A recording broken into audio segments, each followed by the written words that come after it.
হবিগঞ্জবাসী মনোযোগ দিয়ে শুনে যাবেন। আজ ওই হাসরের মাঠ বড় ভয়াবহ হবে, বড় কঠিন। বিরাট এই হাসরের মাঠে কোটি কোটি মানুষের ভিড়ে মানুষ পাগল পারা হয়ে যাবে। আহা, কত ভয়াবহ হবে সেই দিন। নবীজি বললেন, উম্মত রে, ডান হাতে আমল নামা যাবে না, বাম হাতে আমল নামা যাবে। এই জায়গায় আমার উম্মত মা সন্তান ভুলবে, সন্তান মাকে ভুলে যাবে। আর একটা জায়গা হবে উম্মত ফুলসিরাতের ঘাটে, ফুলসিরাত পার হওয়ার সময় মা সন্তান চিনবে না, সন্তান মা চিনবে না, বাবা সন্তান চিনবে না, সন্তান বাবা চিনবে না। খাদিমুর রাসূল হযরত আনাস বলেন, হুজুর, কিয়ামতের এই কঠিন দিনে আপনি আমাকে ভুলে যাবেন না। নবীজি, আপনি ওয়াদা করে যান, আমি আপনার খেদমত করেছি। আপনি হাসরের ময়দানে আমার সারা জান্নাতে যাবেন না। আমার নবী ডাক দে বলেন, আনাস, আমি রাজি হয়ে গেলাম। হযরত আনাস বলে, হুজুর, হাসরের বিরাট এত বড় মাঠে আপনাকে কোথায় গেলে খুঁজে পাবো? বলতেছে, আনাস রে, তুমি আমাকে হাউজে কাউসারের কাছে গেলে খুঁজে পাবা। বলে, হুজুর, হাউজে কাউসারের কাছে যদি আপনারা না পাই, নবীজি বললেন, মিজানের পাল্লার পাশে গেলে আমারে খুঁজে পাবা। বলে, হুজুর, মিজানে যদি আপনাকে না পাই? খাদিমুর রাসূল আনাস বলে, হুজুর, মিজানের পাল্লায় যদি না পাই? নবীজি বলেন, আনাস রে, তারে ফুলসিরাতের ঘাটে যাবা। হুজুর, ফুলসিরাতের কিনারে যদি আপনি নবী না পাই, কোন জায়গা গেলে আমি খাদেম আপনারে খুঁজবো? আল্লাহর নবী ডাক দে বলেন, আনাস রে, সুনানুত তিরমিজির বাবু সাফার ভিতরে হাদিস কানে আসছে। আল্লাহর নবী ডাক দে, আনাস, তিনটা জায়গা তুমি আমারে খুঁজবা, এই তিন জায়গায় তুমি আমারে তালাশ করে পাবা। অন্য কোথাও আমারে খুঁজো না আনাস, তিনটা জায়গা পাবা। কারণ আমার উম্মত যাতে জাহান্নামে না যায়, আমি নবী তিনটা জায়গা আমি পাহারা দিতে থাকবো। একবার জোরে বলা যাবে কি, ইয়া রাসূলুল্লাহ? হে সবজ গম্বদ ওয়ালে मंजूर दुआ करो ना, जब वक्त नजा आए आका दीदारे आता करो ना। হামুয়া হিলফুল ফুজুল সুন্নি যুব সংঘের উদ্যোগে 12তম ইসলামী সুন্নি মহাসম্মেলনে আল্লাহ আমাদেরকে মাহফিলে কবুল করেছেন। শুকরিয়া আদায় করে বলেন আলহামদুলিল্লাহ। পৃথিবী কি একদিন থাকবে না ধ্বংস হবে? তামাম সৃষ্টি কি থাকবে না ধ্বংস হবে? কুল্লু মান আলাইহা ফানি ওয়া ইয়াবকা ওয়াজহু রাব্বিকা যুল জালালি ওয়াল ইকরাম।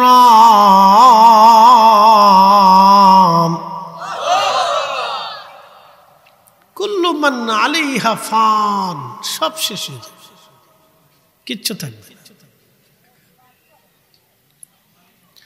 রব্বুল আলামিন বললেন, কুল্লু মান আলাইহা ফান, কিছুই থাকবে না, কিচ্ছু থাকবে না। তাহলে থাকবে কি? কে থাকবে? তখন হবে কি? কি হবে? কে থাকবে কি? আল্লাহ তাও জানাইলেন, কুল্লু মান আলাইহা ফানি ওয়া ইয়াবকা ওয়াজহু রাব্বিকা যুল জালালি ওয়াল ইকরাম। আমার রব, আমার আল্লাহ বলেন, तमाम सृष्टि আমি রব সৃষ্টি করেছি পুঙ্খানুপুঙ্খরূপে। সূর্যের জায়গায় সূর্য চলে, সূর্য বিচ্ছিন্ন হয়ে যাবে, চাঁদ বিচ্ছিন্ন হবে, আকাশের নক্ষত্রগুলি বিচ্ছিন্ন হয়ে যাবে, तमाम সৃষ্টিগুলি ধ্বংস হয়ে যাবে। মনোযোগ দিয়ে কথাগুলি শুনে যাবেন। আজ আমার বিষয়টাই হচ্ছে কবর আর হাসর। ও মুসলমান, মনোযোগ দিবেন। আমার রব আমার আল্লাহ বললেন তাম সৃষ্টিগুলি ভেঙ্গে চুরমার হয়ে যাবে, কিচ্ছু থাকবে না। কোরআন আল্লাহ বলেন ইজাস সামাউ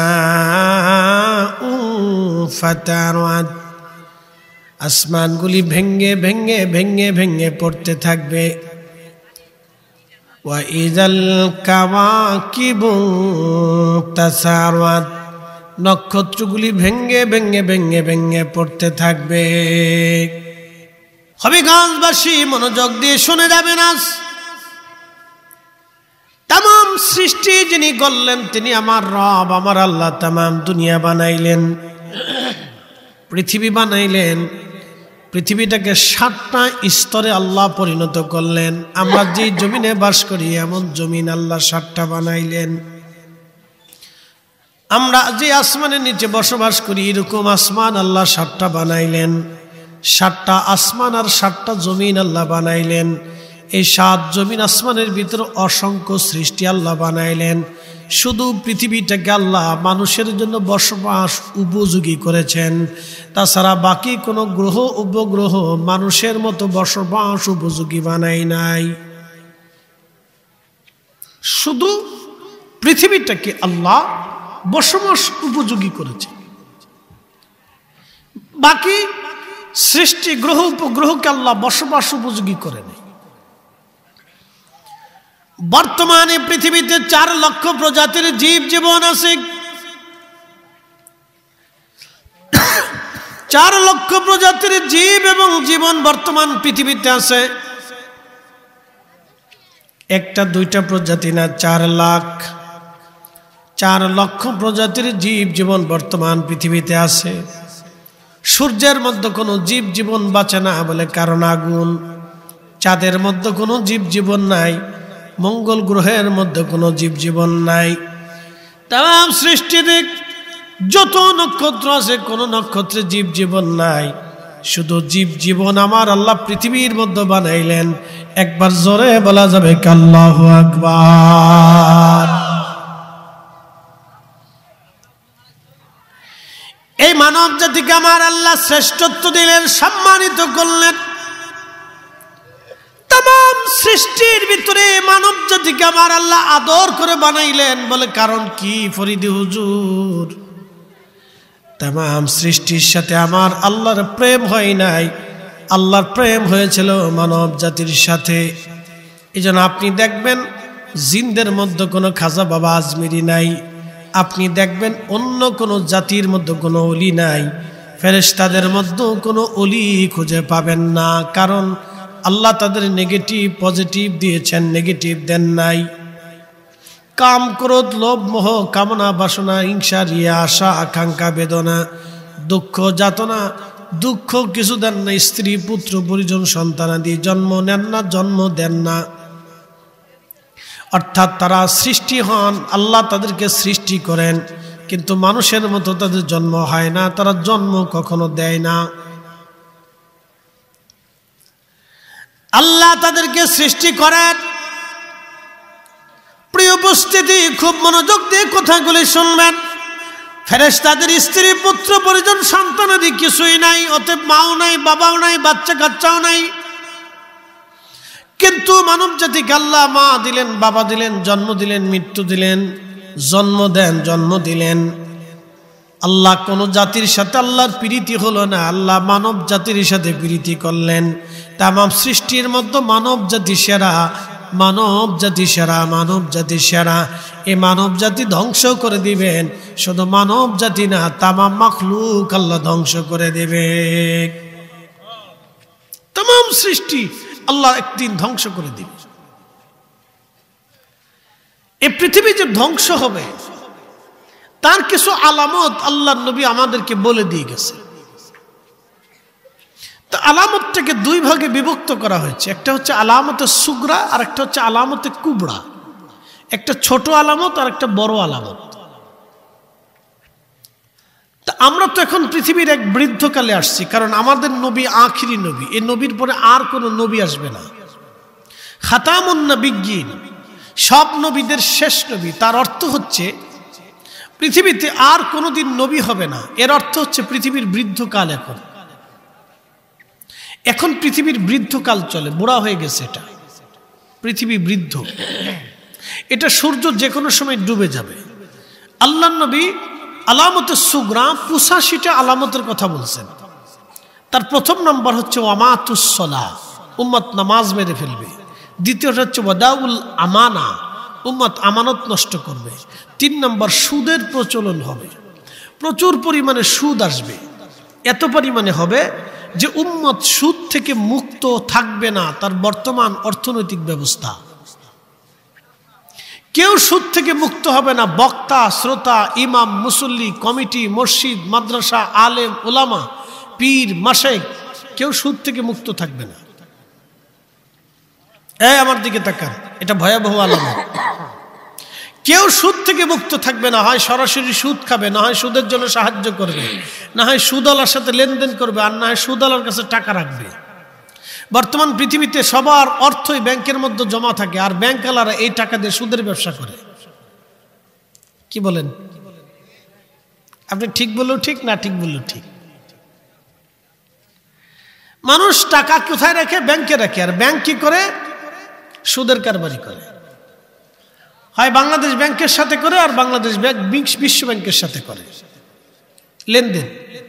আর বিশ্ব ব্যাংকিং অর্থনৈতিক ব্যবস্থায় সুদের উপরে নির্ভর করে। অথচ আল্লাহ কোরআনে সুদকে হারাম করে দিয়েছেন।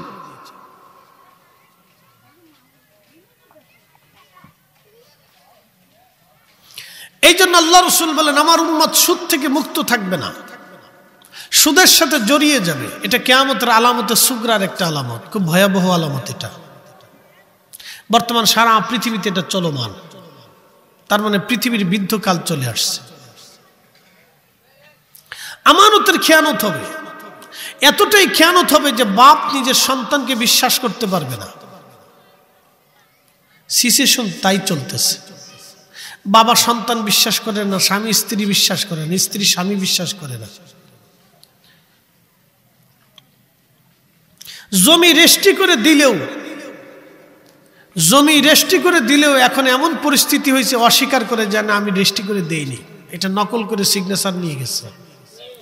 আর আগে 50 বছর আগেও জমি রেজিস্ট্রি করা লাগতো না, টাকা দিয়ে আসলে বলতো তো তুমি জমি খাও, কাগজ কলমও লাগতো না, চলতো।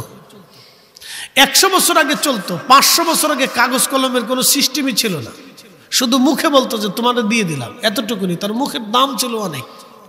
যা বলছে তো বলছেই, ওয়াদা করছে তো করছে, বলে দিচ্ছে তো দিছেই। কখনো ওয়াদাকে বরখলাপ করতো না, আমানতকে নষ্ট করতো না। আমানত ধ্বংস হয়ে গেছে। যদি বিশ্বাস না করেন টাকা হাওলাত দিবেন, আর যদি তা না করেন তো দোকানে বাকি দিয়ে দেখবেন যে আমানত কারে কয়। কিয়ামতের আলামত। আল্লাহর নবী আরো বললেন, হে আমার উম্মত তোমরা শোনো, কিয়ামতের পূর্ব সময়ে আমার আরবের মধ্যে যারা ছাগল চড়াইতো, উট দুম্বা মহিষ ভেড়া চড়াইতো, কিয়ামতের আগে তারা বিরাট বড় বড় প্রাসাদ বানাবে। আপনি আরবের দিকে যদি তাকান, যারা উট দুম্বা চড়াইতো বেদুইন, আজকে বেদুইনরা আরবে হাজার হাজার কোটি টাকার মালিক হয়েছে, বিরাট বড় বড় প্রাসাদের মধ্যে তারা থাকে। পুরুষ জাতি স্ত্রীর বাধ্য হয়ে মা থেকে জুদা হয়ে যাবে, মাকে অস্বীকার করবে, মাকে কষ্ট দিবে, স্ত্রীর বাধ্য হয়ে থাকবে তারা, নিজের স্ত্রীর বাধ্য হয়ে যাবে, মাকে জুদা করে দিবে, বাবা মার সাথে সন্তান নাফরমানি করবে। আজকে আপনি যদি তাকান, হাজার হাজার সন্তান বাবা মার সাথে নাফরমানি করে। আসতে বলেন কেন, জোরে বলেন। বৃদ্ধাশ্রম বাড়তেছে, শুধু বৃদ্ধাশ্রম না, ধনীর আদরের দোলালরা বাবা মাকে কি করে এখন জানেন? শোনেন, নতুন সিস্টেম। বৃদ্ধাশ্রমে দিলে মানুষ মন্দ বলবে, সেই জন্য বাবা মাকে আলাদা ফ্ল্যাট কিনে দেয়, আর না হয় বাসা ভাড়া করে দেয়, তোমরা এখানে থাকো। কাজের লোক একটা সেট করে দেয়, আর কিছু টাকা পয়সা মাসিক মাসিক দেয় যে তোমরা এখানে থাকো, কিন্তু তোমার বৌমার সাথে থাকতে পারবে না। আলট্রা মডার্ন বৌমা বৃদ্ধ মানুষ পছন্দ করে না, না তারা বুড়া হয়ে গেছে, সেকালের মানুষ, আলাদা করে দাও। আপনি যান, আমার চলেন, আমার ঢাকাতে আমার বসুন্ধরা দেখা হয়নি, চলেন। বুঝতে পারছেন? এটা নতুন চলতেছে, সিস্টেম চেঞ্জ করছে, কিন্তু বাবা মা আলাদা হয়ে গেছে। পৃথিবীতে একটা বাবা মা বৃদ্ধকালে নাতি নাতকুর থেকে জুদা হওয়া, সন্তান থেকে আলাদা খাওয়া, সন্তানের ঘর থেকে আলাদা ঘুমানো, এর চাইতে বড় শাস্তি পৃথিবীতে বাবা মার জন্য কিছু হতে পারে না। এটা বৃদ্ধকালের একটা জেলখানা, কথা বলেন ঠিক কিনা? এটা সামাজিক ব্যাধি। যদি এখন থেকে শিক্ষা না দেন, তাহলে আপনাকে এই বৃদ্ধাশ্রমে অথবা এই একাকিত্ব বরণের জন্য তৈরি থাকতে হবে, যদি সন্তানকে এখন থেকে শিখিয়ে না চান। আর আমাদের দেশে একদলের নাস্তিক কোয়ালিটির মানুষ আছে, এরা কয় মাহফিল বন্ধ করে দাও। কয় মাহফিল হইলে কি হয়? আমি বলি, যারা বলে মাহফিল হইলে কি হয়, ওরা হারামজাদা, ওরা আল্লাহর কোরআন বিদ্বেষী, রাসূলের সুন্নাহ বিদ্বেষী। কিয়ামত পর্যন্ত মুসলমানদের নসিহত চলবে, নসিহত না হলে দিন মরে যাবে। কথা বলেন না কেন? কিয়ামত পর্যন্ত নসিহত চলবে। এই নসিহতকে যারা বন্ধ করতে চায়, আমি মনে করি তাদের হারামজাদা জন্মে দোষ আছে। প্রত্যেকটা হারামজাদা জন্মে দোষ আছে। নতুন নতুন বক্তব্য শুরু করে, কে এত মাহফিল দিয়ে হবে কি? আরে বেটা, এদেশে 4 বছর মাহফিল বন্ধ করে দাও, সারা বাংলাদেশে একটা মাহফিল হবে না, জুমার নামাজে একটা বয়ানও হবে না, কোনো পীরের দরবারে যাতায়াত হবে না। আল্লাহর কসম করে বলি, 4 বছর পরে আমার এদেশের নারীরা হাফ প্যান্ট পরে রাস্তা দিয়ে হাঁটবে, যেখানে সেখানে জেনা হবে। বন্ধ করে দেন, জেনা হবে। 4 বছরও লাগবে না, 2 বছর টাইম দেব, 2 বছর টাইম দেব। খুন খারাপি বাড়বে, চুরি ডাকাতি বাড়বে, রাহাজানি বাড়বে, লজ্জায় মাথা দেখাইতে পারবে না। আপনার মেয়ে আপনার সামনে জেনা করবে, আপনার ছেলেটা ঘরের ভিতরে একটা মেয়ে নিয়ে আসবে, আপনি বাবার সামনে ভিন্ন রুমে জেনা করবে, কিচ্ছু বলতে পারবেন না। এই জন্য মাহফিল চলতে হবে, নসিহত চলতে হবে। পৃথিবীর সব নবীরা দাঁড়ায় দাঁড়ায় ওয়াজ করতো, বাজারে বাজারে ওয়াজ করতো, সেমিনার করে ওয়াজ করতো। নবীরা মানুষদেরকে দাঁড়ায় দাঁড়ায় ওয়াজ শুনে দাওয়াত দিত। পৃথিবীর সব ওলিরা দাওয়াত দিত, সব ওলিরা ওয়াজ করতো, পৃথিবীর সব আলেমরা ওয়াজ করতো। ওয়াজ চলবে, ওয়াজ চালাইতে হবে। কথা বলেন ঠিক না বেটি? এটা চালাইতেই হবে। আমি না আসে আরেকজন আনতে হবে, সে না আসে আরেকজন আনতে হবে। যাকে পছন্দ হয় তাকে নেওয়ার শোনাবে। প্রিয় উপস্থিতি হাজিরিন, খুব মনোযোগ দিবেন। কিয়ামতের আলামত 2 ধরনের। আলামতের সুগরার কয়েকটা কথা বললাম, একটা কথা বলে দিয়ে যে আলামতের সুগরার একটা ভয়াবহ আলামত হলো, পৃথিবীতে 2টা নদী আছে, ফোরাত নদী, নীল নদী, আল্লাহর বেহেশত থেকে এসেছে। এই ফোরাত নদী একদিন শুকিয়ে যাবে, ফোরাত নদীর নিচ দিয়ে স্বর্ণ ভেসে উঠবে, স্বর্ণের পাহাড় উঠে আসবে। ফোরাত নদী আর নদী থাকবে না, সারা ফোরাত নদী শত শত কিলোমিটার ব্যাপী শুধু স্বর্ণ আর স্বর্ণের পাহাড় ভেসে উঠবে। এই স্বর্ণের পাহাড়কে কেন্দ্র করে পৃথিবীতে একটা মহাপ্রলয় হবে, মহাযুদ্ধ হবে। বিশ্বযুদ্ধ না, এটাকে বলে মহাযুদ্ধ, বিশ্বযুদ্ধ না, মহাযুদ্ধ। বলে মহাযুদ্ধ কি? সহিহ বুখারীর কিতাবুল ফিতানে নবীজি বলেছেন, উম্মতরে, আমার উম্মতের মধ্যে প্রত্যেকটা গ্রাম, প্রত্যেকটা পরিবার, প্রত্যেকটা ওয়ার্ড, প্রত্যেকটা এলাকা, প্রত্যেকটা মহল্লা এই যুদ্ধের মধ্যে জড়িয়ে যাবে। প্রত্যেক 100 জন মানুষে 99 জন মানুষ মারা যাবে, মাত্র 1 জন মানুষ পৃথিবীতে বেঁচে থাকবে। 100 জনে 1 জন বেঁচে থাকবে, বাকি 99 জন এই মহাযুদ্ধে মারা যাবে। যত মানুষ যুদ্ধে মারা যাবে সব জাহান্নামে চলে যাবে। বলে কারণ কি? তারা তো যুদ্ধ করবে সম্পদের জন্য, তারা আল্লাহর জন্য যুদ্ধ করবে না, সম্পদের জন্য যারা যুদ্ধ করে তারা শহীদ হয় না, তারা জাহান্নামী হয়ে যায়। যেমন আপনাদের এলাকায় কাইজে ডাঙ্গা লাগে, মারামারি লাগে, রাজনৈতিক মারামারিতে যারা মরে যায় তারা শহীদ হয় না বাবা, তারা জাহান্নামে চলে যাবে। বলে এটা কিসের জন্য? এটা স্বার্থের জন্য, সম্পদের জন্য মারামারি। এটাকে বলে আসাবা, হাদিসের ভাষায় বলে আসাবা, সংঘাত। এটাকে জিহাদ বলে না, সংঘাত বলে। যে মারে সেও জাহান্নামী, যে মরবে সেও জাহান্নামী। ধরেন আপনার এলাকায় জমি নিয়ে মারামারি লাগছে, লাগে না এরকম? তো যে মরল সেও জাহান্নামী, যে মারবে সেও জাহান্নামী। মনে রেখেন, এই মাসালা কেউ বলবে না আপনাকে, বলে দিয়ে গেলাম, সারা জীবন মনে রাখবেন। বলে হুজুর কি শুনাইলেন? হ্যাঁ এটা শুনেছি।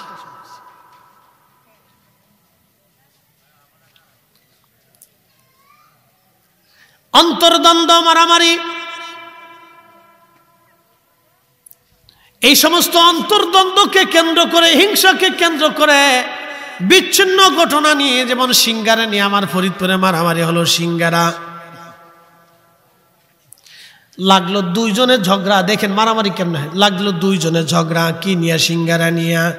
কি নিয়া? ছাগল কিনা নিয়া। কি নিয়া? বিবাহ নিয়া। বিবাহের বাড়ি গেছে খাইতে, গোশত দিছে কম, দুইজনে লাগলো ঝগড়া, দুইজনে পিটাপিটি, দুইজন থেকে দুই গ্রুপের মধ্যে পিটাপিটি, দুই গ্রুপ থেকে দুই গ্রামে পিটাপিটি। এরপরে কে কারে মারে, কিসের জন্য মারে কেউ জানে না। কি কথা কর না, জোরে বলেন। কে কারে মারে, কিসের জন্য মারে কেউ জানে না। লাগছে কি? ফিটিফিটি। কি নিয়ে লাগছে? কুত্তা নিয়ে লাগছে। কি কথা কর না? কা তা মরে গেলে শহীদ হবে নাকি? আল্লাহ রাসূল বলছেন যে মরবে সেও জাহান্নামী, যে মারবে সেও জাহান্নামী। এই বাস্তব জীবনে শুনেন নাই, আজকে শুনে যান। আমার দেশে এইগুলি চলতেছে, সারা দেশে এইগুলি চলে। এখন মরে গেলে খালি শহীদ হয়ে গেছে। হ্যাঁ, শহীদ বাপদাদের খালি বুদ্ধরি সম্পত্তি।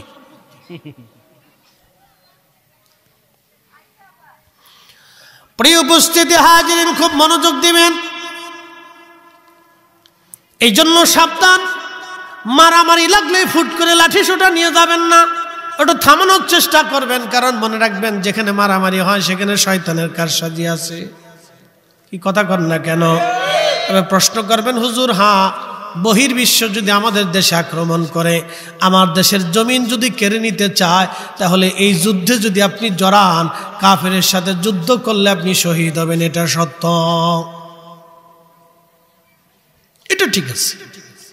বহির্দেশ যদি আপনার দেশ কেড়ে নিতে চায়, জমিন কেড়ে নিতে চায়, তাহলে এই জমিন রক্ষা করার জন্য যদি যুদ্ধ করে, দেশের জন্য, মানুষের জন্য, রাষ্ট্রের জন্য, কোন মুসলিম দেশের জন্য, তাহলে আপনি শহীদ, অসুবিধা নেই, এখানে শহীদ হবেন।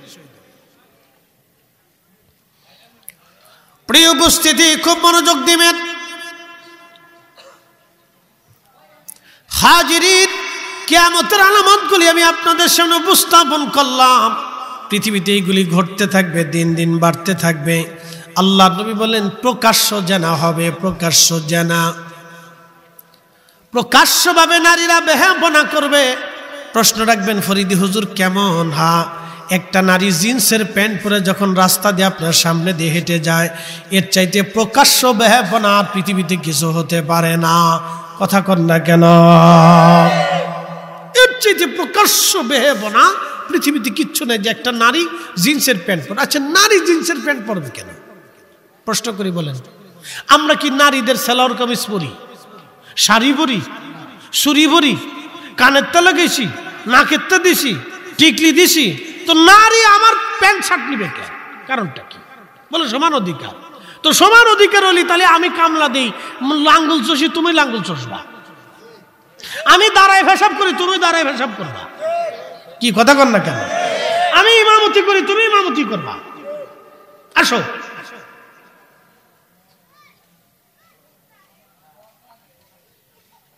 এই সমস্ত হলো পশ্চিমাদের এই বানানো শয়তানি কারসাজি। কথা কর না কেন? ঠিক কিনা? বলে নারী ফুটবল খেলবে, নারী ফুটবল খেলবে কেন? হবিগঞ্জে যদি রংপুরের মহিলা টিম আর কুমিল্লার মহিলা টিম অথবা ঢাকার মহিলা টিম দুই টিমের যদি খেলা হয়, আর যদি হবিগঞ্জের মহিলা টিম ফুটবল খেলা হয়, তাহলে এদেশের যুবক পোলাপান ঘরে রাখতে পারবেন? কি কথা কর নাকি পারবেন?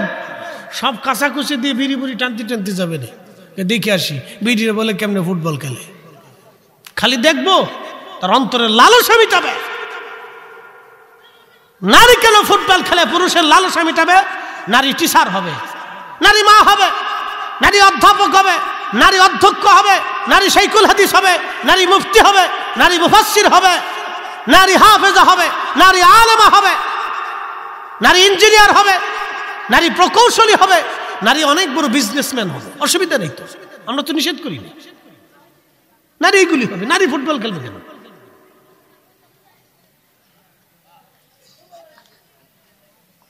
নারী কেন ফুটবল খেলবে?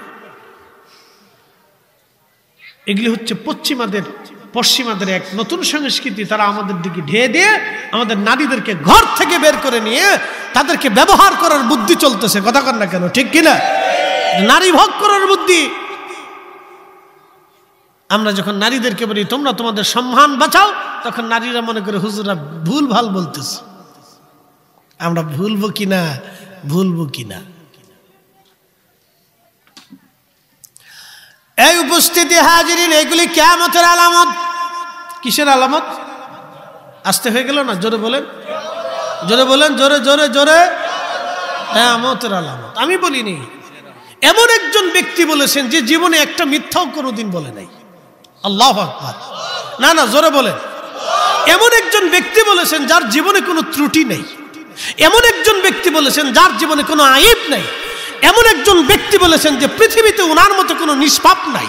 কি কথা কন না? আছে? একসাথে বলেন, আছে? আমার রাসূলের মতো নিষ্পাপ কেউ আছে? কখনোই নাই।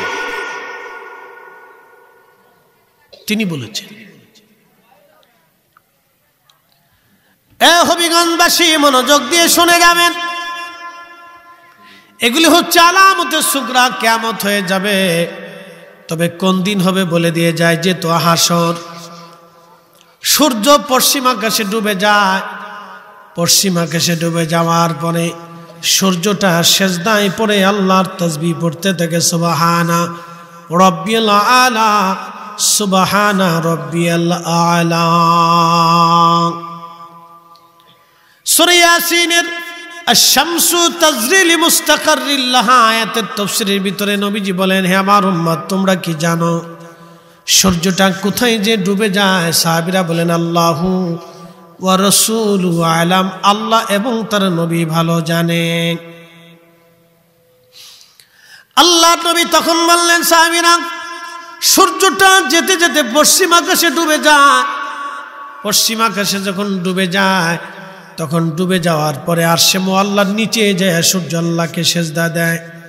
সেজদা দিয়ে বলি, ইয়া রব, যদি অনুমতি দেন আমি আবার আলো নিয়ে ফিরে যাব, আর যদি অনুমতি না দেন তাহলে আমি আপনার সামনে সেজদায় পড়ে থাকবো আল্লাহ। নবীজি বললেন, সূর্যটাকে আল্লাহ অনুমতি দেয়, আবার পূর্ব আকাশে উদিত হয়ে তোমাদের এই জন্য আলো নিয়ে ফিরে আসে। কিন্তু কিয়ামতের আগে সূর্যটাকে আমার আল্লাহ অনুমতি দেবে না। হঠাৎ করে অনুমতি দেবে, উঠো। তখন সূর্য তড়িঘড়ি করে উদয় হতে থাকবে, পূর্ব আকাশে যাওয়ার আর সময় পাবে না, পশ্চিম দিক থেকে উঠা শুরু হয়ে যাবে। আল্লাহর নবী বললেন, তখন তওবার দরজা বন্ধ হয়ে যাবে। পৃথিবীর দক্ষিণ মেরু থেকে একটা বাতাস আসবে, বাতাস আসার কারণে সমস্ত ঈমানদাররা মারা যাবে। একটা ঈমানদারও পৃথিবীতে বেঁচে থাকবে না। ঠিক আল্লাহকে আল্লাহ বলে ডাক দেওয়ার মতো আর কেউ বেঁচে থাকবে না। সারা পৃথিবীতে একজন আল্লাহকে আল্লাহ বলে ডাক দেবে এমন কেউ হবে না। যখন আল্লাহকে আল্লাহ বলে ডাক দেওয়ার মতো পৃথিবীতে কোনো মানুষ থাকবে না, তখনই আমার আল্লাহ ইসরাফিলকে বলবেন, ইসরাফিল, সিংহায় তুমি বাঁশি বাজাও, সিংহায় ফুঁক দাও। ইসরাফিল সিংহায় ফু দিবে। শব্দটা এত বিকট হবে আসমান। ইদাস সামাউ ফাতারাত ওয়া ইদাল কাওয়াকিবু তাসারাত ওয়া ইজাল বিহার ফুজ্জিরাত, তখন আসমান ভেঙে ভেঙে পড়তে থাকবে, নক্ষত্রগুলি ছুটে ছুটে ভেঙে ভেঙে খান খান হয়ে পড়তে থাকবে। আল কারিআতু মাল কারিআ ওয়া মা আদরাকা মাল কারিআ ইয়াউমা ইয়াকুনুন নাসু কাল ফারাশিল মাবসুস ওয়া তাকুনুল জিবালু কাল ইহনিল মানফুস। ধ্বনিত পশম যেমন উঠতে থাকে, আকাশ নক্ষত্রমালাগুলি ধ্বনিত পশমের মতো বিক্ষিপ্ত পতঙ্গের মতো উঠতে থাকবে। মানুষেরা বিক্ষিপ্ত পতঙ্গের মতো হাসরের ময়দানে দৌড়াইবে। কত কঠিন হবে সেই দিন, কেউ কারো চেহারার দিকে তাকানোর সময় পাবে না। বিক্ষিপ্ত পতঙ্গের মতো মানুষ দৌড়াইবে। ওয়াতাকুনুন নাসু কাল ফারাশিল মাবসুস। মানব জাতি বিক্ষিপ্ত পতঙ্গের মতো ছুটাছুটি করতে থাকবে, পাগলের মতো হে দৌড়াইতে থাকবে। আমার রব আমার আল্লাহ বলে দিলেন, পাহাড়গুলি ধ্বনিত পশমের মতো উড়ে উড়ে চলে যাবে। পশমের গুদার মধ্যে বাড়ি দিলে, বাতাস দিলে যেমন ধোলা ধোঁয়া পশমগুলি উড়ে উড়ে বিচ্ছিন্ন হয়ে ঝরে ঝরে পড়ে যায়, ঠিক পাহাড়গুলি ওইরকম পড়ে যাবে, উড়ে চলে যাবে। আকাশের নক্ষত্র ভেঙ্গে ভেঙ্গে পড়তে থাকবে, খান খান হয়ে পড়ে থাকবে।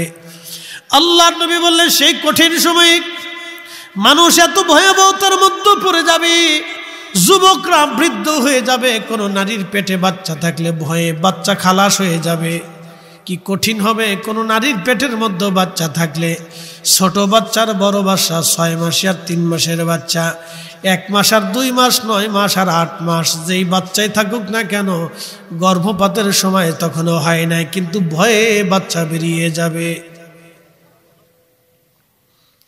যুবকগুলি বৃদ্ধ হয়ে যাবে, এত কঠিন, এত ভয়াবহ হবে। যুবক বৃদ্ধ হয়ে যাবে, কাঁচা চুল সাদা হয়ে যাবে।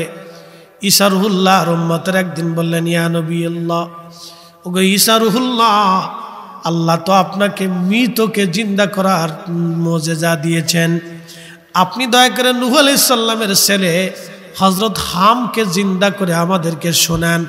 নূহ নবীর ওই মহাপ্লাবনের কথাগুলি আমরা হামের মুখ থেকে শুনতে চাই। আল্লাহ নবী নূহ নবীর 4টে বেটা, হাম, সাম, ইয়াফেস, কেনান। হাম, সাম, ইয়াফেস, কেনান। আবার বলি হাম, সাম, ইয়াফেস, কেনান। কেনান আগুনের পানির মধ্যে ডুবে মারা গেল, বেঁচে রইল হাম, সাম, ইয়াফেস। হামের বংশধর হলো আরবরা, সামের বংশধর হলো অনারবরা, ইউরোপিয়ানরা, এশিয়ানরা। এরা হলো সামের বংশধর, আমরা সামের বংশধর।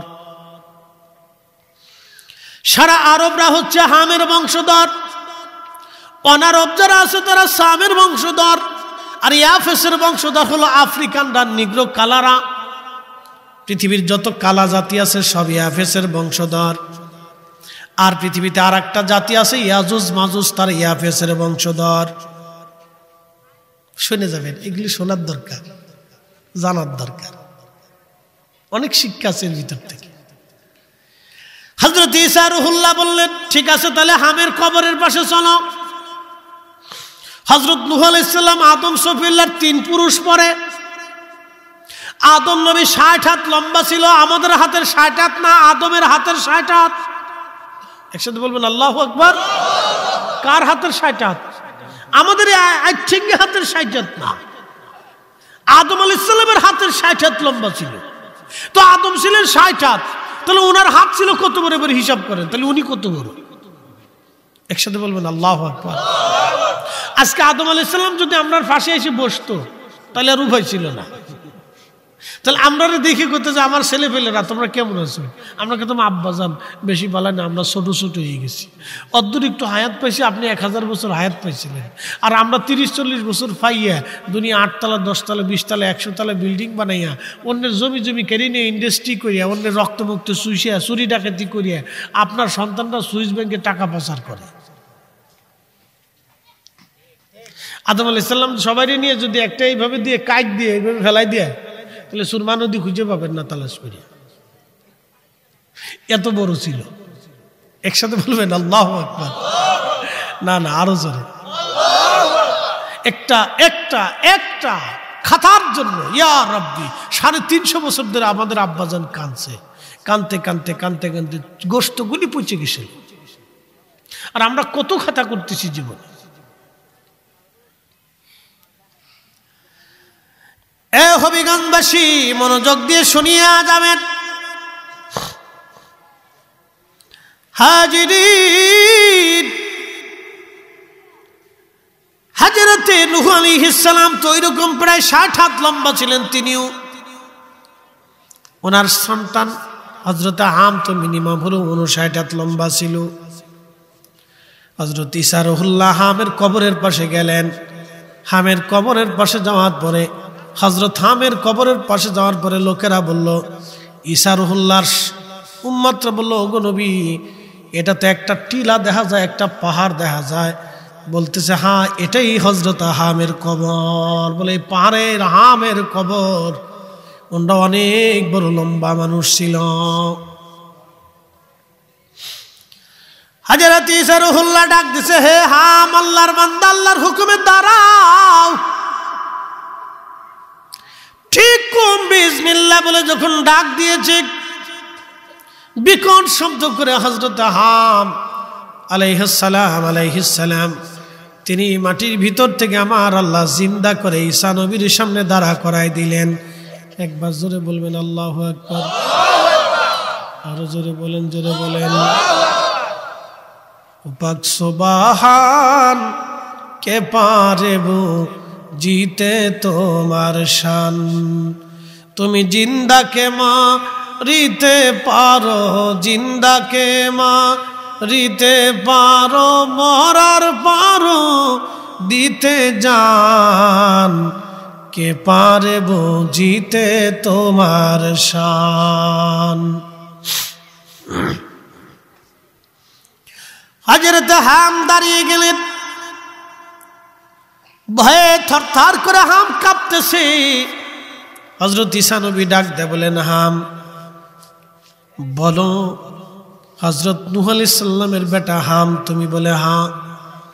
আমাকে কি চিনছো? বলে, হ্যাঁ, আপনি আল্লাহর নবী হযরত ঈসা রুহুল্লাহ, আল্লাহর নবী এবং রাসূল।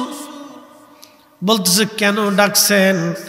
বলে, হাম রে, আমি আল্লাহর হুকুমে আপনাকে জিন্দা করেছি আপনার আব্বাজানের মহাপ্লাবনের ঘটনা জানার জন্য। কিন্তু তার আগে আপনি বলেন, আপনার চুলগুলি কেন সাদা হয়ে গেছে?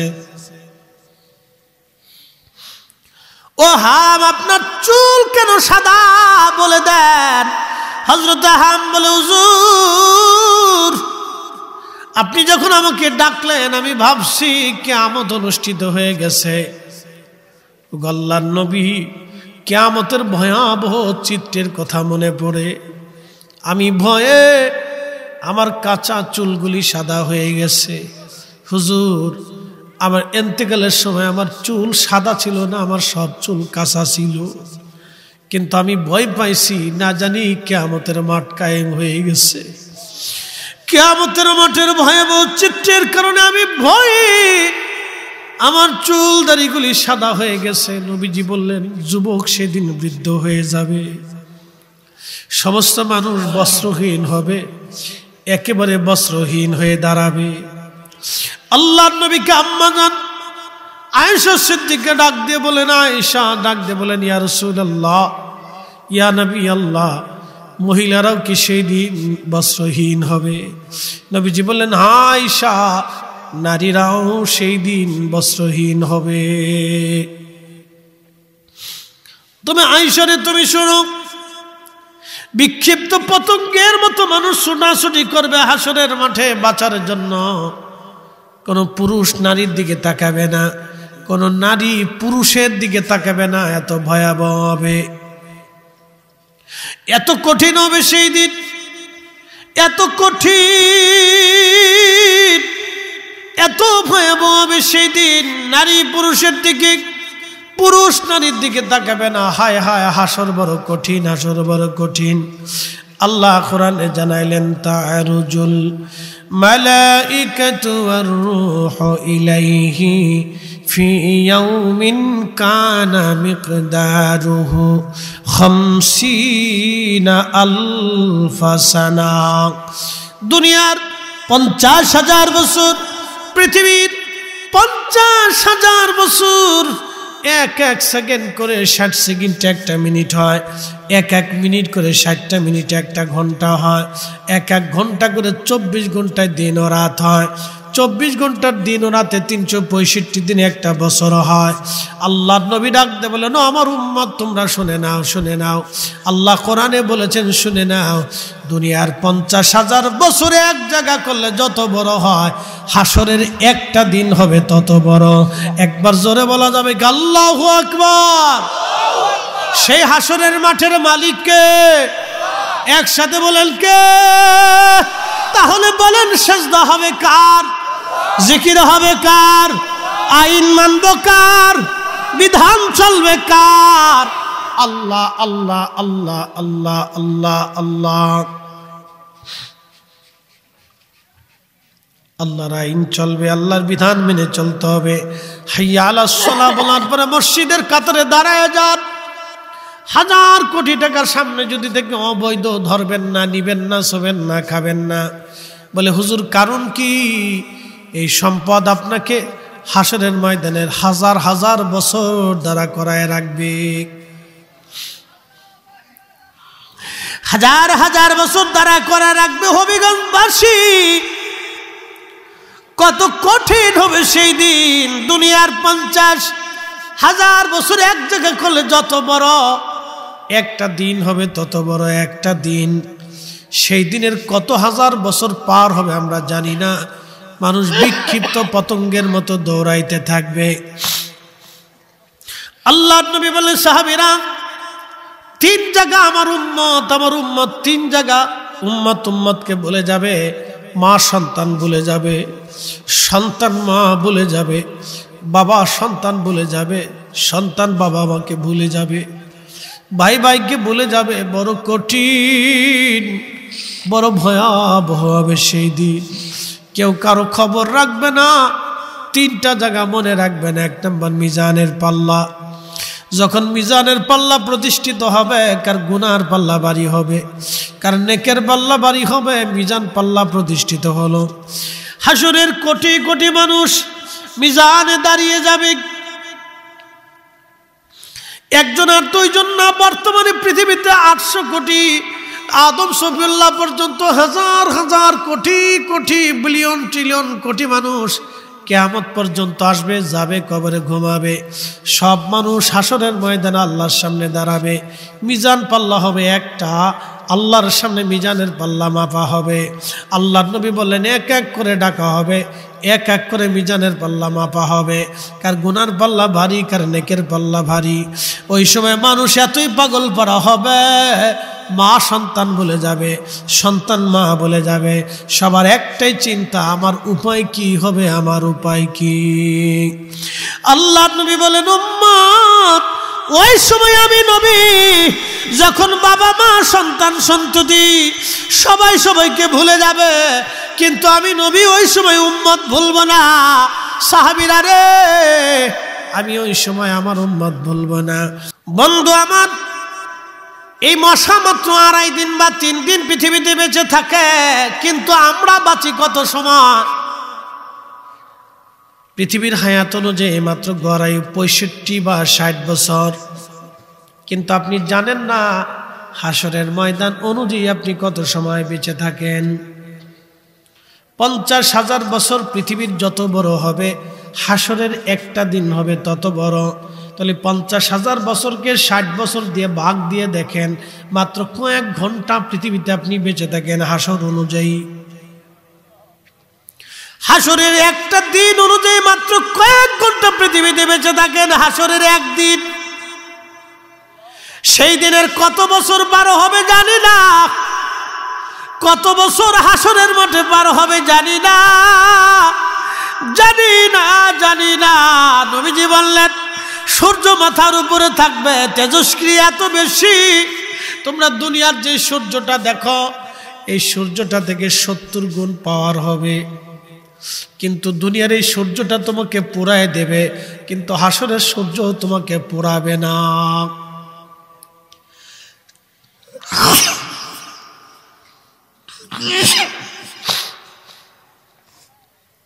হাসরে এই সূর্য আপনাকে পোড়াবে না।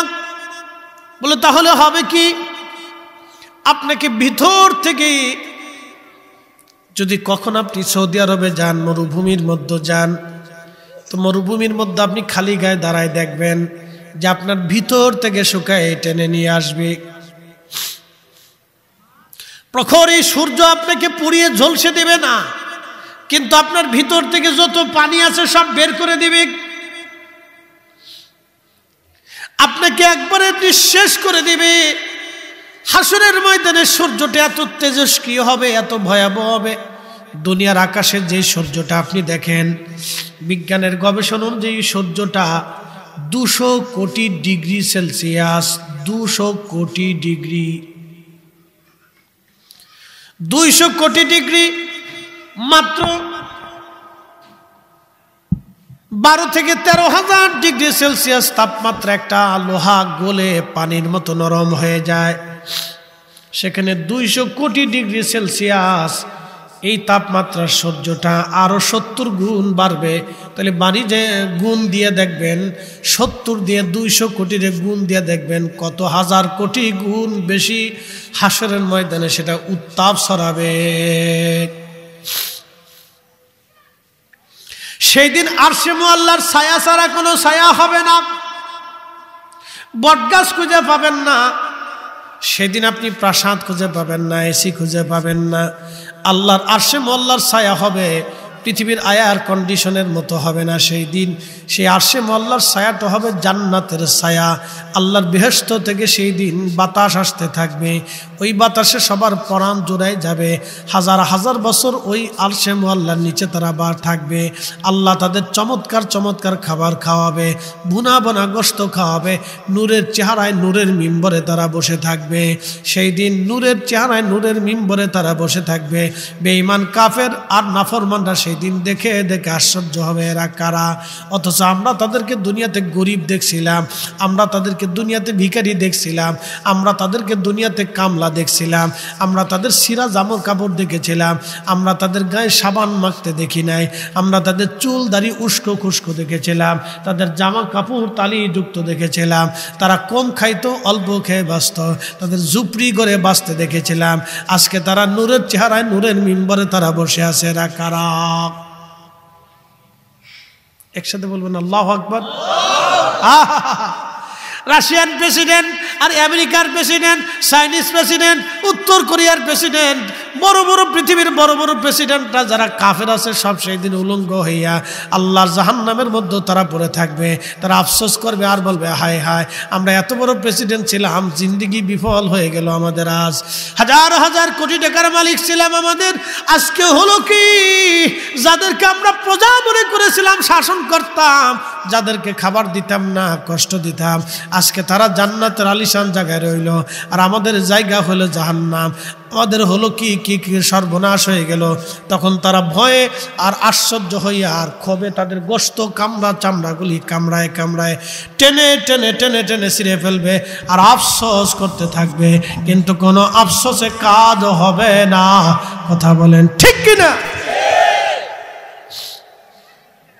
এই জন্য দুনিয়াতে যারা অসম্মানিত, কিয়ামতের ময়দানে সম্মানিত হবে। পৃথিবীর বড় বড়, বাংলাদেশের বড় বড় রাজনীতিবিদ, অর্থনীতিবিদ, কত কিছু থাকবে, কিয়ামতের ময়দানে লাঞ্ছিত হবে। কিন্তু সাধারণ ব্যক্তি, খেটে খাওয়া মানুষ কিয়ামতের ময়দানে সম্মানিত হবে। বলে কিসের কারণে? হালালের কারণে। একসাথে বলেন কিসের কারণে? হালালের কারণে। আল্লাহ কোরআনে বলে দিলেন, এই কোরআন আল্লাহ বলছেন, ইন্না আকরামাকুম ইনদাল্লাহি আতকাকুম।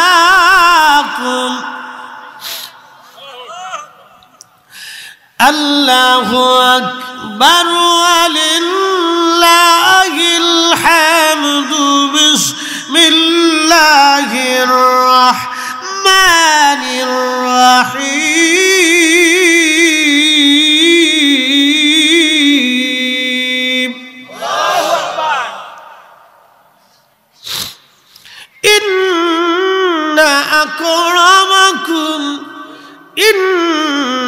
আকরামাকুম ইনদাল্লাহি আতকাকুম।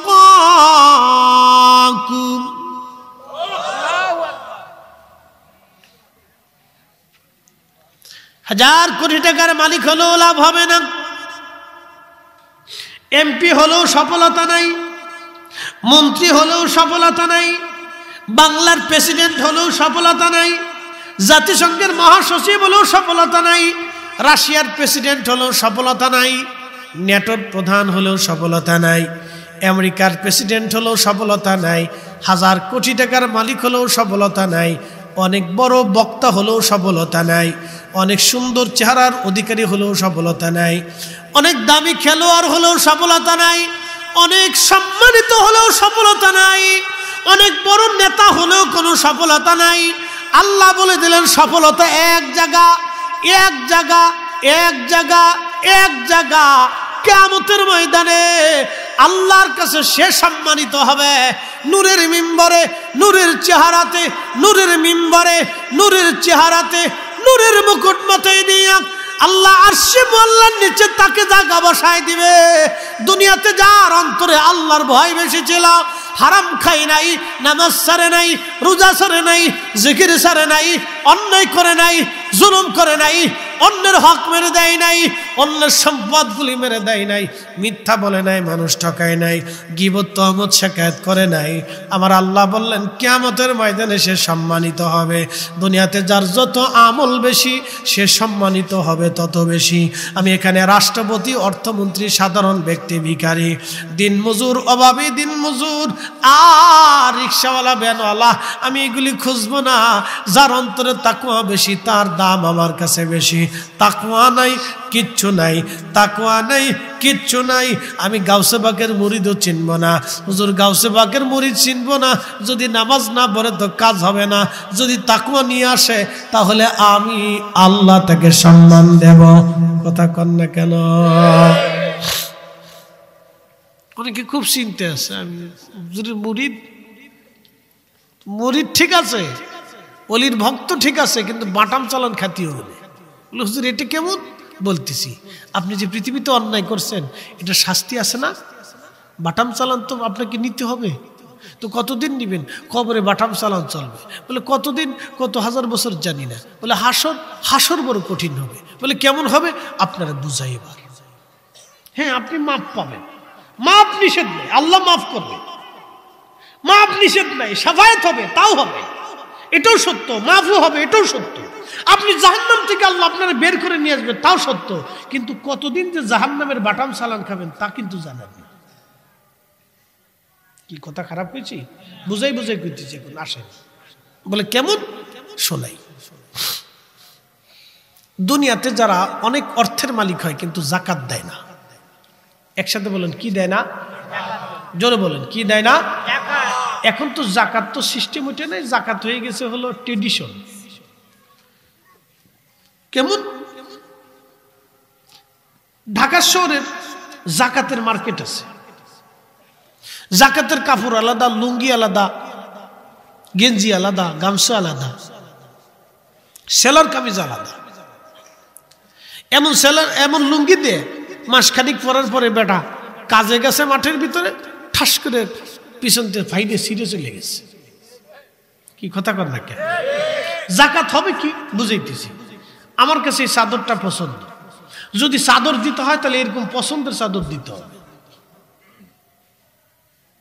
আমার এই কাপড়টা পছন্দ, যদি আমাকে জাকাত দিতে হয়, যদি বলি যে না আমি সবাই জুব্বা দিব, তাহলে এই কাপড়ের জুব্বা দিতে হবে।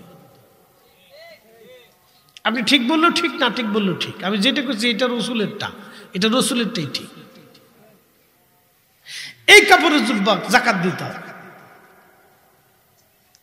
জাকাত হচ্ছে আপনি যেটা পছন্দ করেন, যেই খাবারটা, ওই খাবারটা গরিবকে দিতে হবে। আপনি সিরা ফারা, আসা ভাসা, আন্দা গান্দা ৩৬,০০০ বছরের চাইল কোথায় কোথায় এনে জাকাত থেকে আনে কিরে মিরে মারা, এটা আইনে জাকাত দিবেন আর ট্রেডিশন দেখাবেন যে আমার ভোট দিও, এই সমস্ত ফাজলামি। কথা কন না কেন? এগুলি আমার দেশে চলতেছে, এগুলি আমার দেশে চলতেছে। হবিগঞ্জবাসী মনোযোগ দিবেন। বলে মারটা কেমন হবে বুঝাই দিয়ে যায়, মার কেমন হবে, শাস্তিটা কেমন হবে এবার শোনাই। মাপ পাবেন, অসুবিধা নেই, সুপারিশও পাবেন, অসুবিধা নেই। হুজুর গাউসে পাক আপনারা সাফায়াত করবেন, আল্লাহ রসুলের কাছে নিয়ে যাবেন, অসুবিধা নেই। আমি অস্বীকার করতেছি না, কারণ আমরা সুন্নি, আমরা বিশ্বাস করি। কি কথা কর না কেন? বিশ্বাস করি না ওলিরা সাফায়াত করবে, আমরা বিশ্বাস করি, কিন্তু কখন করবে এবার আসেন, কোন দিন করবে এটাও শুনে যান। শুনে যান। জাকাত দেয় না, জাকাত দেয় না, দান সৎকার করে না, এগুলি সম্পদ দুনিয়াতে রেখে কবরে চলে গেছে। কিয়ামতের ময়দানে আল্লাহ তাআলা হাসরের ময়দানে উঠাবে। হাসরের মাঠের এক কোনায় এই শ্রেণীর যত মানুষ হবে তাদেরকে এক পাশে নিয়ে যাবে। তাদের যত সম্পদ আছে অবৈধ, এই সম্পদগুলির আল্লাহ একটা সর্প আকৃতি দিয়ে সাপ বানাবে। সাপ বানাইয়া এই সাপটা খুব বিষধর হবে, তার শরীরের মধ্যে পেঁচে তার মুখের মধ্যে কামড়াবে, গোশতগুলি কামড়ায় টেনে ছিঁড়ে নিয়ে যাবে। আল্লাহর নবী বলেন, উম্মত একবার কামড় দিলে 40 বছর পর্যন্ত এই বিষের ক্রিয়া চলতে থাকবে। গোশত কামড়ায় উঠাই নিয়ে যাবে, আবার গোশত হবে, আবার উঠাই নিয়ে যাবে, আবার গোশত হবে, আবার উঠাই নিয়ে যাবে, আবার গোশত হবে। কতদিন? কত বছর? নবীজি বললেন, উম্মত তারুজুল মালাইকাতু ওয়ার রূহ ফি ইয়াউমিন কানা মিকদারুহু 50 আলফা সানা। দুনিয়ার 50,000 বছর, হাসরের একদিন, সেই দিন হবে এত লম্বা। শোনো আমার উম্মত, কতদিন পর্যন্ত তার সাপে কামড়াবে, কতদিন পর্যন্ত তার শাস্তি হবে, হিসাব কষে নিয়ে যাবে। দুনিয়ার সমস্ত মানব জাতির হিসাব আল্লাহ টানবে, কিন্তু তার হিসাব নেবে না। দুনিয়ার সমস্ত ফেরেশতার হিসাব টানবে, কিন্তু তার হিসাব নেবে না। দুনিয়ার সমস্ত জিনের হিসাব টানবে, কিন্তু তার হিসাব নেবে না। দুনিয়ার সমস্ত মাখলুকের হিসাব হবে। গরু, ছাগল, হাঁস, মুরগি, ভেড়া, বকরি, সাপ, বিচ্ছু, 18,000 মাখলুক যা আছে সবার হিসাব টানবে। এরপরে সবার হিসাব শেষ হয়ে যাওয়ার পরে এই শ্রেণীর মানুষদেরকে হাসরের ময়দানে ডেকে নিয়ে আসবে। ততদিনে কত লক্ষ বছর বাটাম চালান, এবার হিসাব করেন। এরপরে যায় সাফায়াত।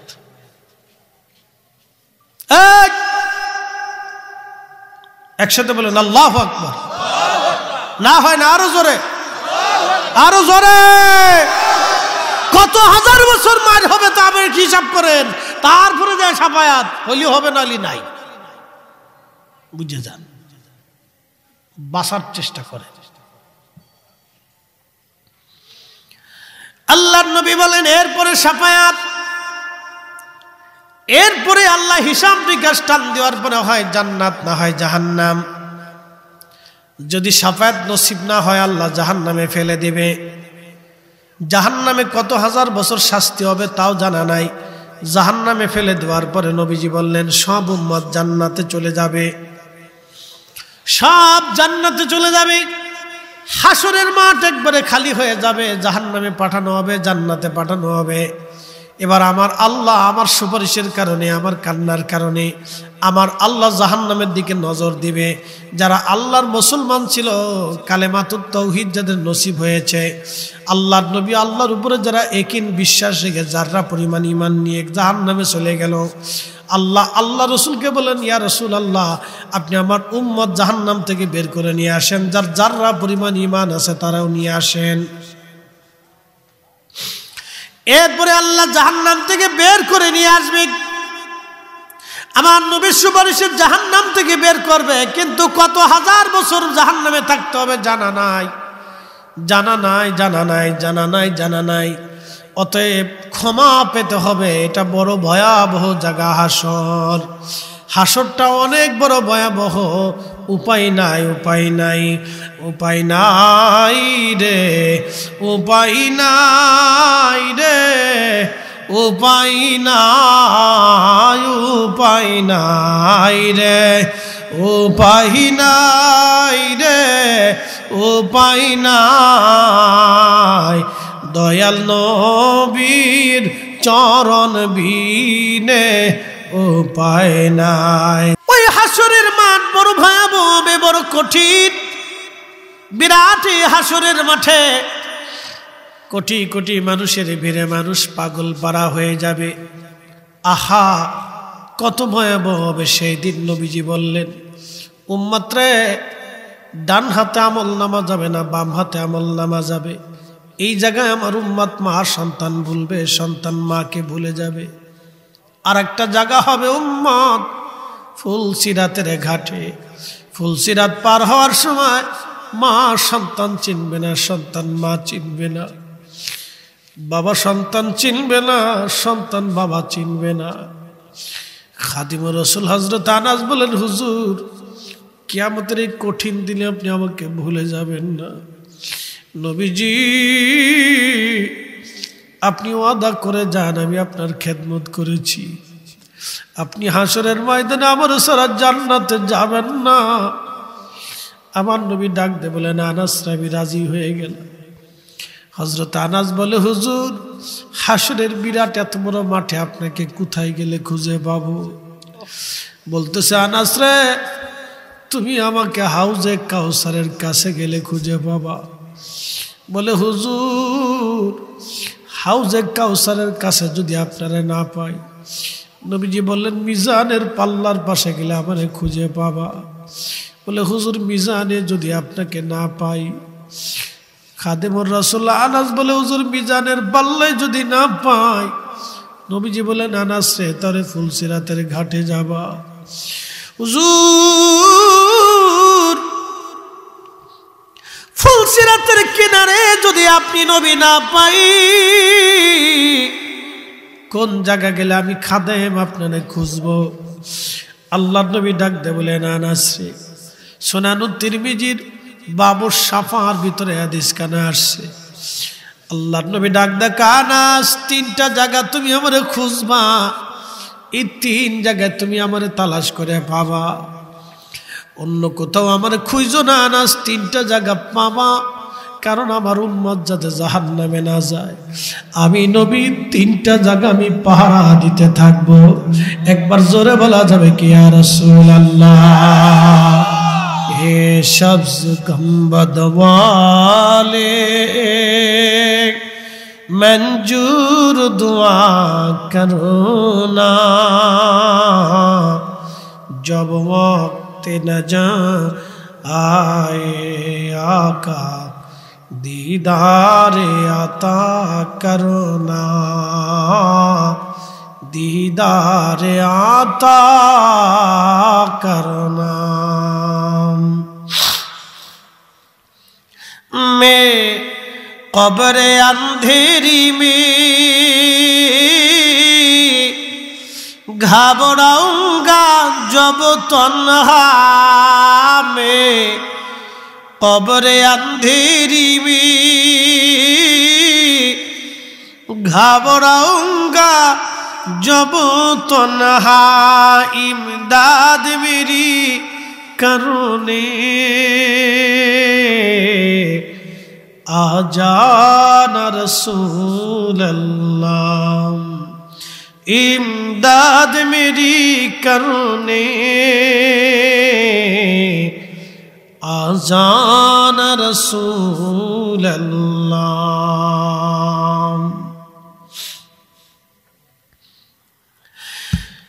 अल्लाहु अकबर वलिल्लाहिल हम्द, बिस्मिल्लाहिर रहमानिर रहीम।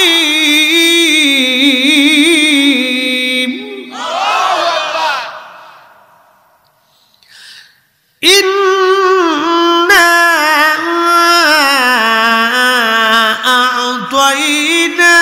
अअतैनाकल कौसर फसल्लि लिरब्बिका वनहर। আল্লাহ বললেন, হাবিব আপনাকে হাউজে কাউসারের মালিকানা বানাইলাম। সাহাবীরা বলল, হুজুর হাউজে কাউসার কি? নবীজি বললেন, সেটা জান্নাতের একটা নদী, নদীর নাম হাউজে কাউসার। জান্নাতে একটা নদী হবে, কয়টা? এই নদীর নাম কি? হাউজে কাউসার। জান্নাতের একটা নদী হাউজে কাউসার, দুধের চাইতে মিষ্টি হবে, দুধের চাইতে সাদা হবে, মধুর চাইতে মিষ্টি হবে। এই নদীর পানি এতই স্বচ্ছ এবং সুন্দর হবে, মিশকাম্বরের চাইতে ঘ্রাণ বেশি আসতে থাকবে। নদীর নিচ দিয়ে মণিমুক্তা দিয়ে গঠন হবে, নদীর দুই পাড়টা স্বর্ণ দিয়ে বানানো হবে। নদীর এত পরিমাণে পানপাত্র হবে, আকাশের নক্ষত্র যত নদীর পানপাত্র হবে তত। আল্লাহ নবী ডাক দেয় বলেন, উম্মতেরা রে, আমি আল্লাহ আমার রব আমাকে এই হাউজে কাউসারের মালিকানা দিয়েছে, এটা হাসরের ময়দানে আমার আল্লাহ প্রবাহিত করবে। হাসরের মাঠে হাউজে কাউসারের পানি ছাড়া আর কোনো পানি থাকবে না, আর সে আল্লাহর ছায়া ছাড়া আর কোনো ছায়া থাকবে না। এখন আমার প্রশ্ন, হাউজে কাউসারের পানি কারা পান করবে, আর আরশে আল্লাহর ছায়ায় কারা থাকবে? এই ওয়াজটা করে দিয়ে আমি আপনাদের মাঝ থেকে বিদায় নেব। খুব মনোযোগ দিবেন। আরশে আল্লাহর ছায়ায় কারা বসবে এবং হাউজে কাউসারের পানি কারা পান করবে? একসাথে জোরে বলেন তো আল্লাহু আকবার। না না না, হাত উঁচা করে বলেন ইয়া রাসূলুল্লাহ। নারে তাকবীর, নারে রিসালাত। হাসরের ময়দানে হাউজে কাউসারের পানি ছাড়া আর কোনো পানি নাই। মানুষ এতটাই তৃষ্ণা হবে, জিহ্বা কুকুরের জিহ্বার মতো ঝুলে যাবে, জিহ্বা ঝুলতে থাকবে, পানির তৃষ্ণায় কলিজার ছাতি নষ্ট হয়ে যাবে। এত কঠিন কষ্ট করতে থাকবে, পাগল পরা হয়ে যাবে। যদি বিশ্বাস না করেন, সামনে রমজান আসবে, একাধারে 3 দিন আপনি পানি পান না করে দেখবেন পানির জ্বালা কারে কয়। অথবা রমজান মাসে আপনি আসার পরে সারা রমজান সকাল থেকে সন্ধ্যা পর্যন্ত আপনি কাজ করে দেখবেন রোদের মধ্যে পানি কারে কয়। আমি এই বছর হজে ছিলাম, হজে ইয়া রব্বি, প্রচন্ড গরমে আমার চোখের সামনে মিশরি হাজি ছটফট করে মরে গেল হিট স্ট্রোকে। কলিজা শুকায় আসে। আরাফা থেকে হেঁটে হেঁটে মুজদালিফা, মুজদালিফা থেকে হেঁটে মিনা, মিনা থেকে জমারাত, জমারাত হয়ে হেরেমে হেঁটে এসে তারপরে তাওয়াফ করে সাই করে হালাল হয়ে হোটেলের রুম পর্যন্ত আসে। মেয়াদ ধরে দেখলাম 30 কিলো হেঁটেছি। হজের মূল কর্মকাণ্ড আরাফা থেকে মুজদালিফা হয়ে মিনা হয়ে 30 কিলো। মাঝখানে শুধু মুজদালিফাতে একটু বিশ্রাম আছে। মাগরিবের পর থেকে আরাফা থেকে হাঁটতে শুরু হয়, একবার মুজদালিফা আসে। গাড়িতেও আসা যায়, হাজিরা অনেকে গাড়িতে আসে, কিন্তু আমি চিন্তা করলাম আমি তো হজ করতে আসছি, সমস্ত নবীরা হেঁটে হেঁটে হজ করছে, আমি কেন গাড়িতে চলব? তা আমরা কয়েকজন হেঁটে রওনা করলাম, বললাম যে না, হেঁটে যাব। তো হেঁটে রওনা করে পড়া হজটা হেঁটে করছি, আল্লাহ করার তৌফিক দিছে। এই জন্য বৃদ্ধ বয়সে হজে গেলে হজ হয়, কিন্তু ওই হৃদয়ের স্বাদ পাওয়া যায় না। যেটা স্বাদ আছে, হজের একটা স্বাদ আছে, লজ্জত আছে, এটা হয় না। তো যুবক বয়সে হজে গেলে একটা লজ্জত আসে, শক্তি থাকতে হাঁটতে হয়। তো হেঁটে হজের মজা আছে। তো পানি একটার পর একটা পানি কলিজার ভিতরে যায়, কিন্তু মনে হয় কলিজা শুকাই যাচ্ছে। তো হাসরের ময়দানে হাউজে কাউসারের পানির বড় প্রয়োজন। আরশে মুআল্লার কাছে আগে যাই। কঠিন এই সূর্যের উত্তাপে মানুষ যখন পাগল পারা হয়ে যাবে, তখন আরশে মুআল্লার ছায়া কেন ছায়া হবে না। সেদিন এই ছায়ার মধ্যে কারা থাকবে? নবীজি বললেন, প্রথম নাম্বার যারা পৃথিবীতে ন্যায় বিচার করবে তারাই আরশে মুআল্লার ছায়ায় থাকবে। 1 নম্বর কারা? ন্যায় বিচারক। জোরে বলেন কারা? প্রথমেই আল্লাহ এইটা ধরছে, ন্যায় বিচারক। একসাথে বলেন কারা? জোরে বলেন কারা? বাংলাদেশের 64,000 68,000 গ্রাম আছে, কয়টা গ্রামে ন্যায় বিচার হয় আপনি বলেন? বলেন কয়টা ইউনিয়নে ন্যায় বিচার হয়? বলেন। দলের টানে, মতের টানে, বংশের টানে, অর্থের টানে, সম্ভ্রান্তর টানে, স্বজন প্রীতির মহব্বতে দেশে বিচার হয়, কথা বলেন ঠিক কিনা? খুব কমই ন্যায় বিচার হয়। এই জন্য আল্লাহ রাসূল বললেন, ন্যায় বিচার যারা করবে তারা আরশে মুআল্লার নিচে তাদের জায়গা হবে। একসাথে বলেন আল্লাহু আকবার। আরে মোটরসাইকেল আলার একটু সরাও, ওর কি আকল জ্ঞান আছে কিছু?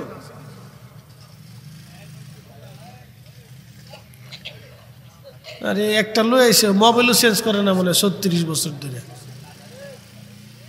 চিন্তা করে একটু ঠেলেও তো লইতে পারে জায়গা থেকে। 3 বছর মোবাইল চেঞ্জ করে না, ইঞ্জিনের শব্দই বোঝা যাইতেছে। কি তা কইতো বুঝে না। একসাথে বলি আল্লাহু আকবার, বলে লা হাওলা ওয়ালা কুওয়াতা ইল্লা বিল্লাহ।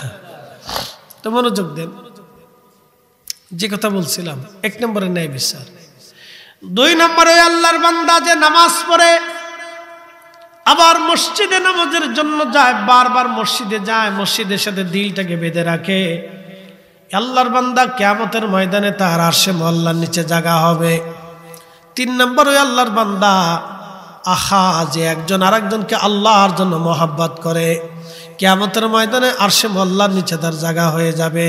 4 নম্বর ওই বান্দা যে আল্লাহর পথে অর্থ ব্যয় করে কিন্তু ডান হাত দিয়ে দেয়, বাম হাত সে জানে না, অর্থাৎ ইখলাসের সাথে আল্লাহর পথে অর্থ ব্যয় করে, কিয়ামতের ময়দানে আরশে মহল্লার নিচে জায়গা হয়ে যাবে। আর একজন ওই আল্লাহর বান্দা যে সুন্দরী নারী তাকে জেনার জন্য ডেকেছিল কিন্তু সে জেনা না করে চলে আসছে, ওই আল্লাহর বান্দা কিয়ামতের ময়দানে আরশে মহল্লার নিচে তার জায়গা হয়ে যাবে। একসাথে বলা যাবে কি মারহাবা।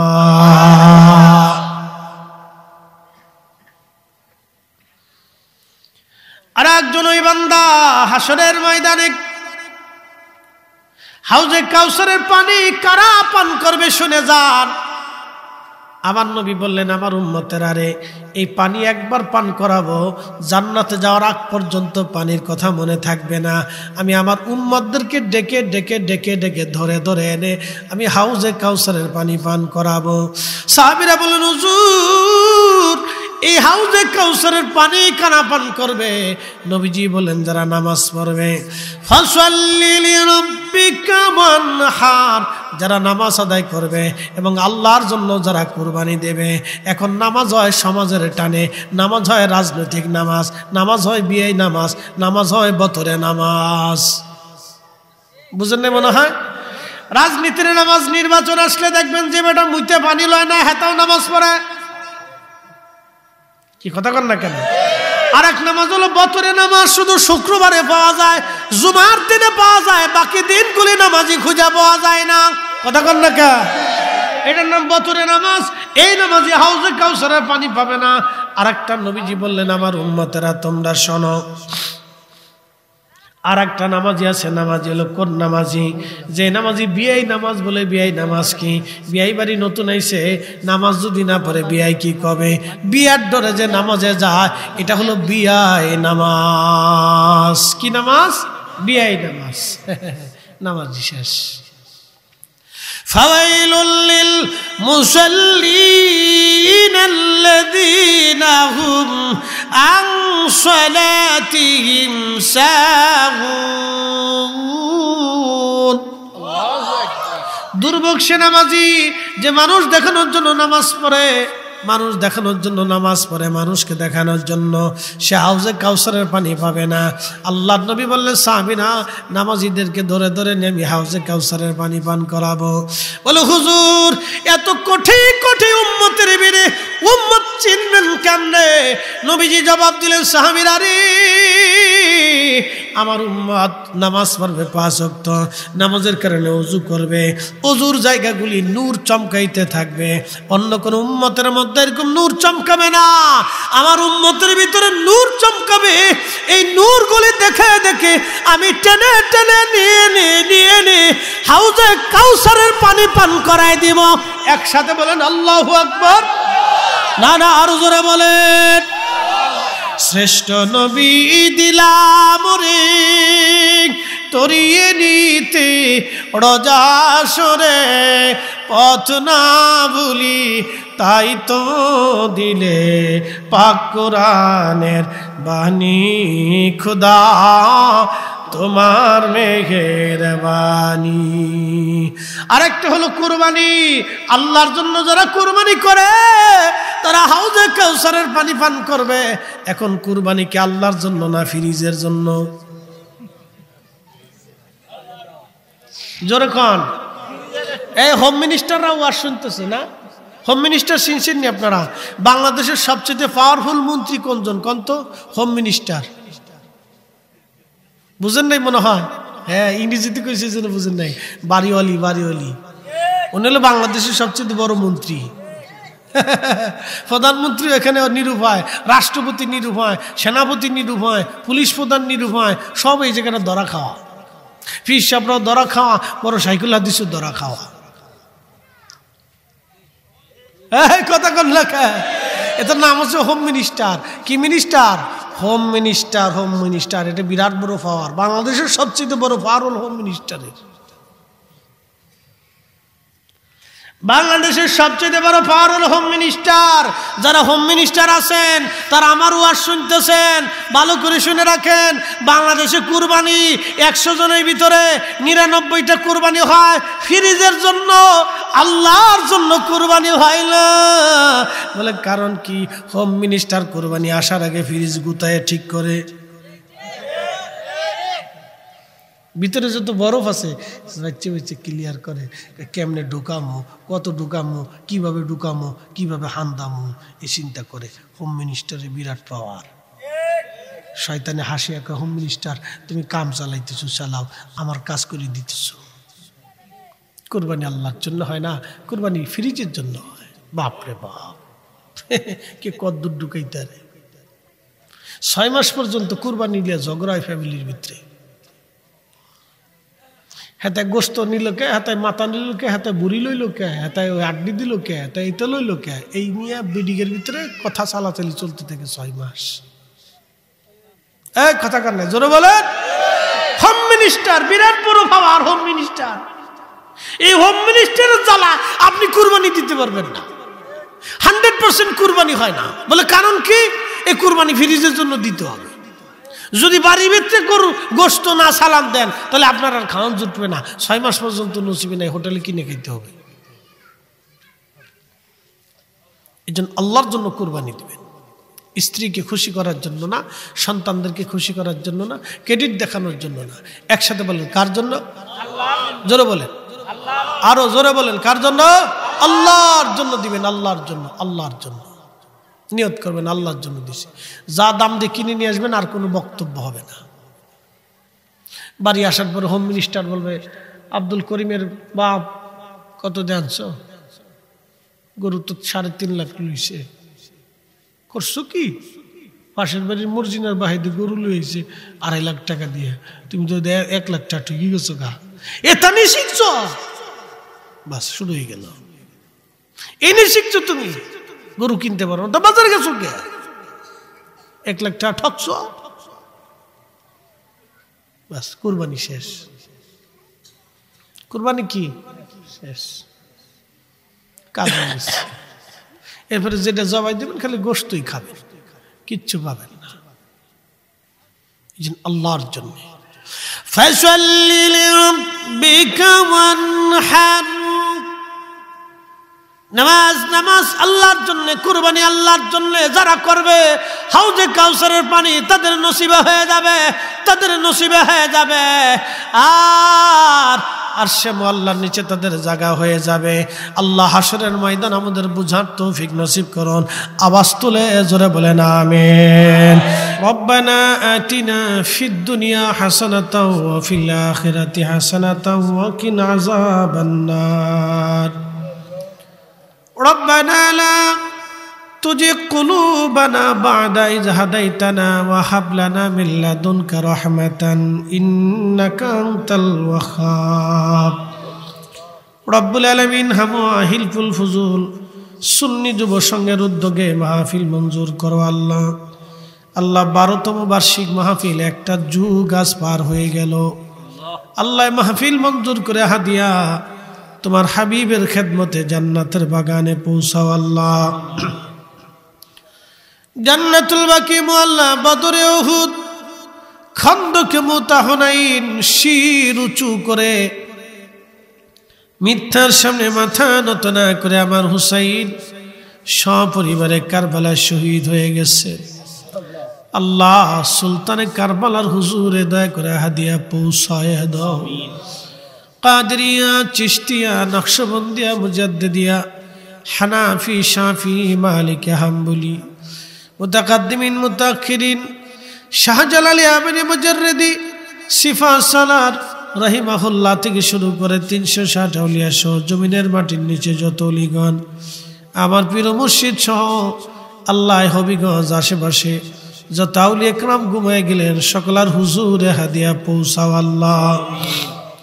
বাবার কুল মায়ের কুল কবরের মধ্যে যারা ঘুমাইল হামু আর মাটির নিচে যত মানুষ ঘুমাইছে কারো বাবা নাই কারো মা নাই রে। আজকে জুমার রজনী হতভাগা আমার মতো কে জানি মাও নেই বাবু নেই। আল্লাহ জুমার রজনীতে মা বাবার রুহগুলি ঘরের আঙ্গিনে এসে কান্দে। আল্লাহ মা কবর থেকে কান্না করে আমরা কিছু দিতে পারি নাই মালিক। কবর বড় কঠিন, হাসর বড় কঠিন। আল্লাহ শাবান মাসের উসিলায় আমাদের পূর্বপুরুষের কবরগুলি জান্নাতের বাগান বানায় দাও আল্লাহ। ক্ষমা যদি না করো বান্দা কোন দরজায় হাত বাড়াবে আল্লাহ। ক্ষমা যদি না করো বান্দা কোন দরজায় হাত বাড়াবে আল্লাহ। দুনিয়ার ভিখারি এক দরজায় ভিক্ষা না পাইলে 10 দরজা তার জন্য খোলা থাকে। আমাদেরকে এমন ভিখারি বানাইছ, আমরা এমন ভিখারি হইছি তুমি ছাড়া আমাদের আর কোনো দরজা খোলা নাই আল্লাহ। তুমি ছাড়া আমরা আর কোনো মালিক নাই, তুমি ছাড়া আমাদের আর কোনো রব নাই। মুসা নবীরে করছ গো দয়া আল্লাহ, তোর পাহাড়ে ডাকিয়া আমরা রেডি করবা গো দয়া আল্লাহ। মদিনাতে নিয়া গো আল্লাহ মাফ করছনি। তোমার হাবিবের বারগাহে না নিয়ে তোমার ঘর তাপ না করে আমার কবরে ডাক দিও না আল্লাহ। ইয়া রাব্বি গুনাহগুলি মাফ না করে কবরে ডাক দিও না আল্লাহ। সামনে মাহে রমজান আসতেছে, রমজানের আগে কত মানুষ কবরে চলে যাবে জালি। আল্লাহ মাহে রমজানের হক না আদায় না করাইয়া নিষ্পাপ না বানাইয়া কবরে ডাক দিও না গো আল্লাহ। তোমার হাবিবের জিয়ারত না করে কবরে ডাক দিও না আল্লাহ। তোমার অলিগণের সঙ্গী না বানাইয়া কবরে ডাক দিও না গো আল্লাহ। আলহামদুলিল্লাহি রাব্বিল আলামিন, আসসালাতু ওয়াসসালামু আলা রাসূলিহিল কারীম। হামওয়া হিলফুল ফুজুল সুন্নি যুব সংগঠনকে কবুল করো আল্লাহ। বিদেশে যারা আছে অ্যাক্সিডেন্ট দুর্ঘটনা থেকে তাদেরকে বাঁচাও আল্লাহ। রুটি রুজির মধ্যে বরকত দিয়ে দাও আল্লাহ। ব্যবসা বাণিজ্যে বরকত দাও আল্লাহ। কঠিন কঠিন বেমার শিফা দান করো আল্লাহ। ইমাম সাহেব হুজুর শাহ এলাকার প্রত্যেকের কবুল করো আল্লাহ। মুরব্বীদের হায়াতের মধ্যে বরকত দিয়ে দাও আল্লাহ।